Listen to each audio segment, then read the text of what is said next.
Hey, Rebecca, how are you? Hi. Great. It's so good to see you. How are you doing? Oh, it's good to see you too. It's been a minute. It's been a minute. Way too long. Too long. I know. Everyone, please, please, please join me in welcoming Rebecca Pelham. Allow me to introduce this phenomenal leader to you all this afternoon. She's the executive director of Engage Miami, and she previously served as the director of the Institute for Civic Engagement and Democracy at Miami-Dade College's North Campus. It's a long one. And she was also or still is the leader of the Miami Climate Alliance Steering Committee. Which one?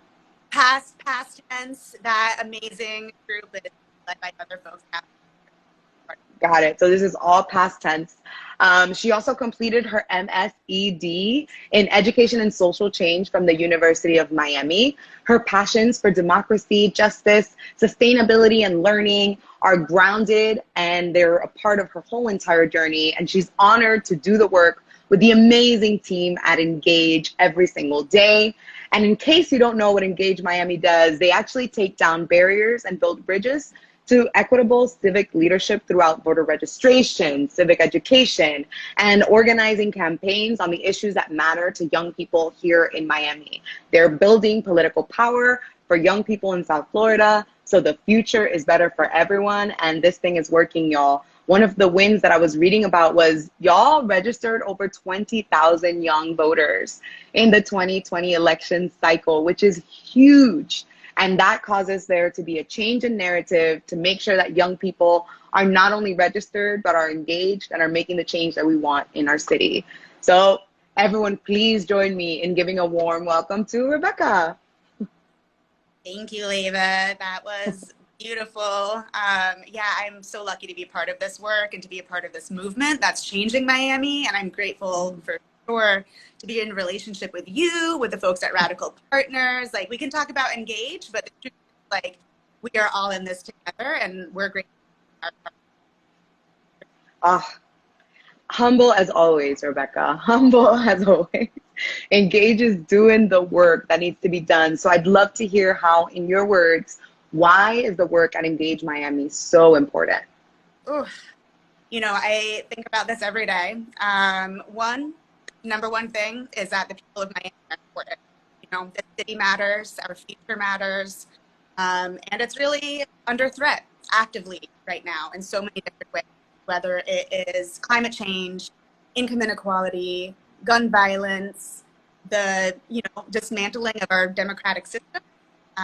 There is a lot that is threatening the well-being, justice, sustainability, democracy, and for for, for millennials, we're always how are we going to work? How are we going to our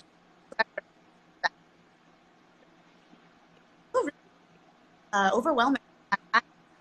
Mm. We really have back, back, back, so we're here to build real bridges. We're looking to make sure people have the power that we need to Hmm. Oh, Rebecca, everything you say is just dripping. There's so many gems in there. So thank you. I'm just honestly so excited to have you on this one. So with everything that Engage is doing, Engage Miami is truly shifting, like you're saying, it's creating that. What do you think has been the biggest accomplishment that Engage Miami has had so far? I think uh, tell our story by the numbers. Calls. So, for me, probably my shared with folks on my team was back in 2018. We've been really involved in my but but with that, uh, what we're so bullish on college. Uh, we got university got their early voting site. We were super excited. And then we were like, what's the next challenge? Like, let's not stop here. Let's keep going. So we got students together. We organized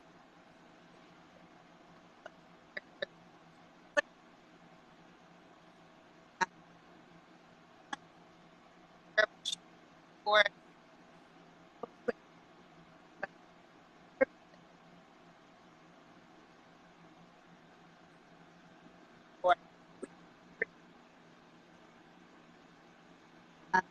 why vote on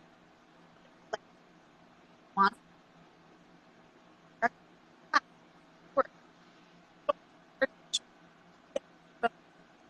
And so watching watching the first voting and well, so Rebecca, I'm sorry to interrupt you. Can you hear me? I can hear. I'm getting in the IG live that your sound may be lagging, that you're chopping in and out. Maybe it's something with your mic. I can hear you, but it seems like people on the feed can't. So I was wondering if we can, do you have headphones perhaps I that do you can put not. on? I do not. I Is this can any hear you better? though. I think it might be better. I can hear you myself, so I'm not quite sure what it sounds like on the receiving end. If someone on the chat can let me know if they can hear Rebecca better now, that would be very helpful. Yeah, please, please do. I'm lifting my phone up a little bit, so maybe the microphone was covered a little bit. So let me know. But I can hear you fine, okay, so I'm not quite sure. Um, I say we continue and then see if someone, I hear it better now, but it was lagging before. I can hear better. Okay, that cool. sounds great. Thank you for letting us know. Very much. Yes, thank y'all. All right. My phone might be a little unstable, but we are good. So yeah, end of the day, we won that year 3 early voting sites on campuses, and actually over 20,000 people voted at those early voting sites in 2018, which is huge. That's enough Yeah. to make a big difference in elections. When young people are able to vote, use their power, we advocated, we won, we got it, and then we got to the polls. So that's something we're going to keep building on. And one of my greatest memories, we were all on a WhatsApp chat because the budget hearings go until way early hours of the morning. It was like 1 or 2 a.m. and we realized we got it, and we were just so excited. So we'll be back at the budget hearings this year, like every year. So come join us. Wow. That is, I really hope people got to hear that, because the whole time I'm just watching your story, I'm like, oh my gosh, that just sounds amazing. And it's that level of electricity that like really just keeps you going, because so much happens throughout the spans of elections and just voter engagement in general, that it's when you have those peaks of success that just truly lift you up. Mm-hmm. So it's giving me chills, honestly. 20,000, that is, I know that people have such an issue conceptualizing numbers, but 20,000 is massive. Imagine giving a speech in front of 20,000 people. So talk about change. So thank you for sharing that one. I wanted to scale it back onto you, because I know that you're always, it's like, it's not me, it's engaged, but I want to really focus on you for this one. So you're actually an alumna of Radical Partners Programming. So can you tell us which programs you have been a part of and what has been your biggest takeaway? Yeah, so I was part of boot camp, social entrepreneurship boot camp, and it was so good. It was so good.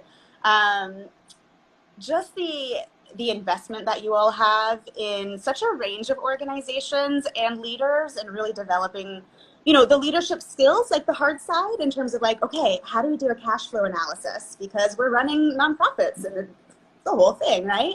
No one really teaches you that until you get into it. And what are the best practices out there? But then more deeply, what is your real purpose? What are you here to do? How do you make strategic choices? And I think for me, the most valuable part of that was the folks I was in company with. I think about Christina, Office of New Americans, James at Power U, Sandra at Miami Workers Center. I mean, these are leaders I just deeply admire, and to be together working through both on a personal level as a leader, and then all of us being so deeply invested in our organizations, the success of our organizations, the success of our teams.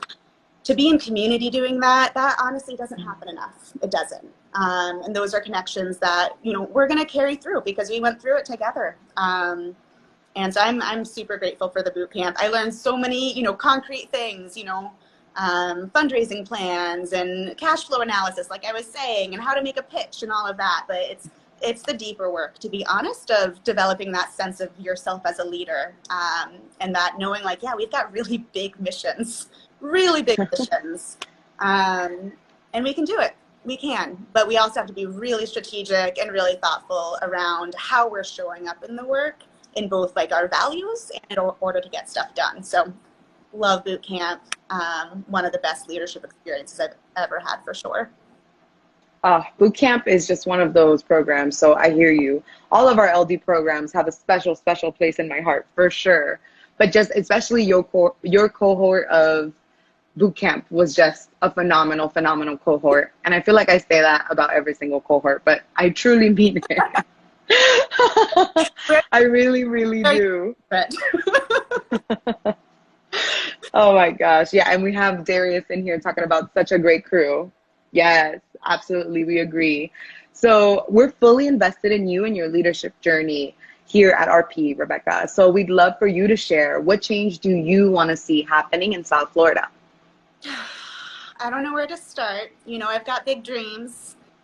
My biggest thing, frankly, it's about power. You know, it's about having the power. I trust that we have the values. I trust that we have the vision. What I don't know is if we have the power to make it happen, given everything that we're facing. So for me, there are so many organizations doing great work, but we also need to think about, how do we win? How do we win this advocacy fight? How do we win these elections so that the folks who are making decisions are really representative of vision, value that we care about? So I think about civic equity. And what does that mean? We talk about equity in health outcomes, equity in education. How about equity in civic power, where we really take a close eye at who is able to make decisions and influence what happens? Is that in the best interest of everyone in this community? Because I don't think that's what's happening at all. We know. So for me, if I could leave a legacy, it's not one issue. It's not one thing specifically. It's really about making sure that people have power to shape the world in the ways that they want to, in the way that reflects what their community needs. That's a huge legacy you want to leave behind there, Rebecca. So you got tons and tons of work to do, but a whole ecosystem behind you. We've all got your back. That is just me. It is all of us, because those big dreams, no, those are not singular visions. That is collective, for sure. Absolutely, absolutely. So we're going to make sure those legacy happens step by step. So last but not least, how can people get involved? Where can they find more about your organization? How can we support your work? Tell us everything we need. Love this. So number one, check us out on Instagram at EngageMIA. But please, please, please, we come to our summer celebration, Age for Day, July 24th. Get this. Really want you all there. All the info.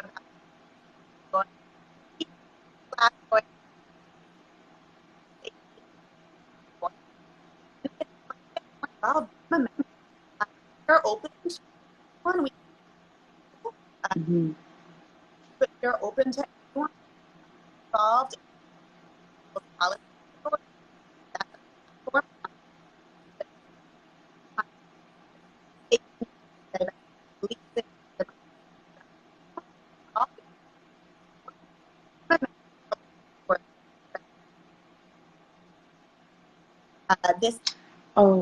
Rebecca, I'm getting here another one in the chat that your audio is happening. It's glitching again. So I'm not quite sure. All right. Someone said, can you share again what's happening on the 24th? Your mic doesn't want us there. I'm so sorry. I'm so sad about that. July 24th, we are going to be having our summer celebration. We just want to come together. We haven't seen each other in a year. So we're going to be at Vesa Sur. All of our members, all of our supporters, our community, please join us.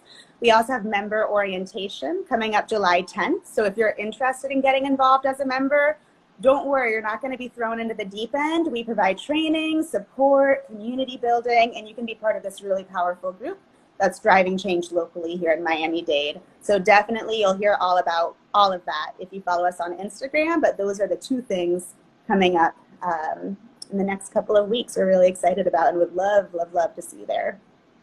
I'm going to put it in my calendar as soon as this live is over. Yay. So yes, this sounds so exciting. Well, thank you so much, Rebecca, and our IG live audience. Thank you all so much for being so responsive and hanging in there with us in these mic issues. We truly appreciate your commitment, Rebecca, to the improvement of our region and value the work that you do every single day to make Miami a better place. We look forward to seeing you and Engage and everyone who is watching this IG right now deepen your impact. And we just truly want to cheer you on in any way possible. Well, you know, I love all of you at Radical Partners so much. I know I'll be seeing you in person soon. Yeah. Thank you for everything you do.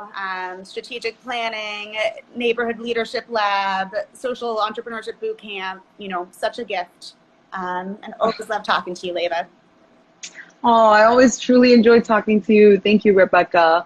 Well, y'all, this really wraps up our very first Meet the Leaders series. This is the encapsulation of all 5 of our leaders. Thank you all so much for dabbling with us into these social media waters, for being there with us every single step of the way, always being a very active audience and letting us know what's up, what you can see, what you can't hear. All of that is so useful throughout this whole entire process. So if you're still craving lives, if for some reason you have just gotten used to seeing the Radical Partners team every week, I really want you all to tune in to Tuesdays on our 10 Days of Connection channel. We're doing the 10 Minutes to Talk series happening over there every Tuesday at 3 p.m. And that's happening during the 10 Days of Connection channel. And to wrap everything up, as Rebecca was just saying, Leadership Lab Neighborhood Heroes applications are now open. So if you know of any Black, Indigenous, or people of color heroes doing the work that needs to get done in the neighborhoods, let them know and get them to apply so we can keep empowering leaders throughout our ecosystem. So thank you all, everybody. Have a phenomenal, phenomenal Thursday afternoon. We'll see ya.